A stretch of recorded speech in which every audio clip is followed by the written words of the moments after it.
चिट्टी बाबू और चिन्ना बाबू आंध्र प्रदेश के आत्रेयपुरम गांव में रहने वाले दो भाई थे। उन्हें आम के बाग में खेलना बहुत पसंद था। जब पेड़ आम से लदे होते थे, उन्हें कच्चे आम को काटकर नमक मिर्च लगाकर खाना भी बहुत पसंद था। उनके घर पर उनकी माँ कच्चे आम को अलग अलग तरह से उपयोग करती थी। 3-4 तरीकों से तो आम का अचार बनाती थी, जो पूरा साल भर चलता था। चिट्टी बाबू और चिन्ना बाबू अपनी माँ के अचार के प्रति बहुत उत्सुक थे। उनकी माँ उन्हें अचार बनाने की प्रक्रिया के बारे में बताती थी। चिट्टी बाबू और चिन्ना बाबू हर बार नए तरीके से अचार बनाने की कोशिश करते थे। उनकी रचनात्मकता के कारण अचार का स्वाद हर बार बदल जाता था।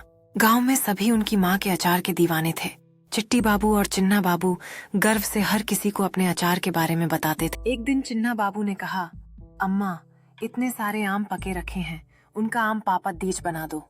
फिर उनके अप्पा ने कहा, यह तो 4 हफ्तों की मेहनत का काम है। अगर तुम दोनों भी मदद करोगे तो ही हम सब मिलकर आम पापड़ डीज बनाएंगे।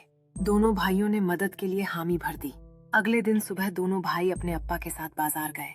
वे बाजार से चटाई, कैजुरीना, पेड्डाच के डंडे, नारियल से बनी रस्सी, गुद्ध और चीनी लाए। घर पहुंचते ही चिन्ना बाबू ने उत्सुकता से सामग्री को चारों ओर देखा। उनके अप्पा ने कहा, पहले आमों को अच्छे से धोना होगा।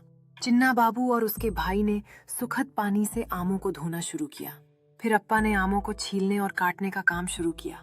जब आम काटे गए तो चिन्ना बाबू ने कहा, अब हमें इन्हें मैश करना है। अमन ने नीतू के आलू को देखकर बता दिया कि उसके आलू खराब हो गए हैं, क्योंकि आलू की सब्जी में अलग तरह की गंध आ रही थी और फुई भी लग गई थी।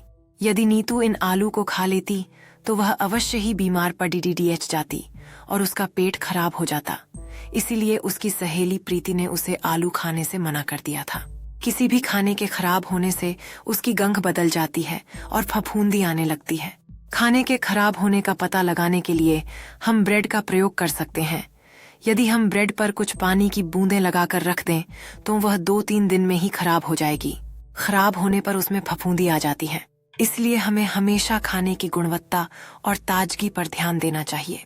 सिर्फ ताज़ा खाना ही हमारा स्वास्थ्य बनाए रख सकता है और बीमारियों से दूर रख सकता है। दोनों भाइयों ने धूप वाले स्थान पर रस्सी और डंडे की मदद से एक मचान तैयार किया। अप्पा ने सबसे ज्यादा पके हुए आम छांटे। सभी ने मिलकर आम का गूदा निकाला। फिर एक बड्ढे से बर्तन पर पतले सूती कपड्ढे से आम के रस को छाना, ताकि गूदे में आम के रेशे न रहें। फिर आम के रस में गुद्ध और चीनी को बराबर मात्रा में डाला। चिन्ना बाबू ने बड्ढे चम्मच से खूब अच्छी तरह मिलाया। अम्मा ने इस मीठे गूदे उसे धूप में सूखने के लिए छोड़ दिया था। दिन छिपने पर उन्होंने चटाई को एक सादी से ढक दिया था। अगले दिन भी पिछले दिन वाली आम की परत पर एक और परत जमा दी। दोनों भाई ने कई दिन ऐसे ही कई परतें जमाई। अगले 4 हफ्ते तक उन्हें केवल बारिश से उन्हें बचाना था। 4 हफ्तों बाद उनका आम पापड़ खाने के लिए तैयार हो गया था। हर किसी ने उस खास पापड़ डीज का स्वाद लेते हुए उसकी तारीफ की। उनकी मेहनत और धैर्य का फल मीठा निकला।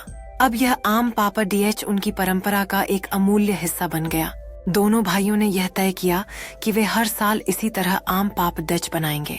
उनकी यह परंपरा न केवल परिवार को एकजुट करती थी, बल्कि उनकी सांस्कृतिक धरोहर को भी संजो कर रखती थी।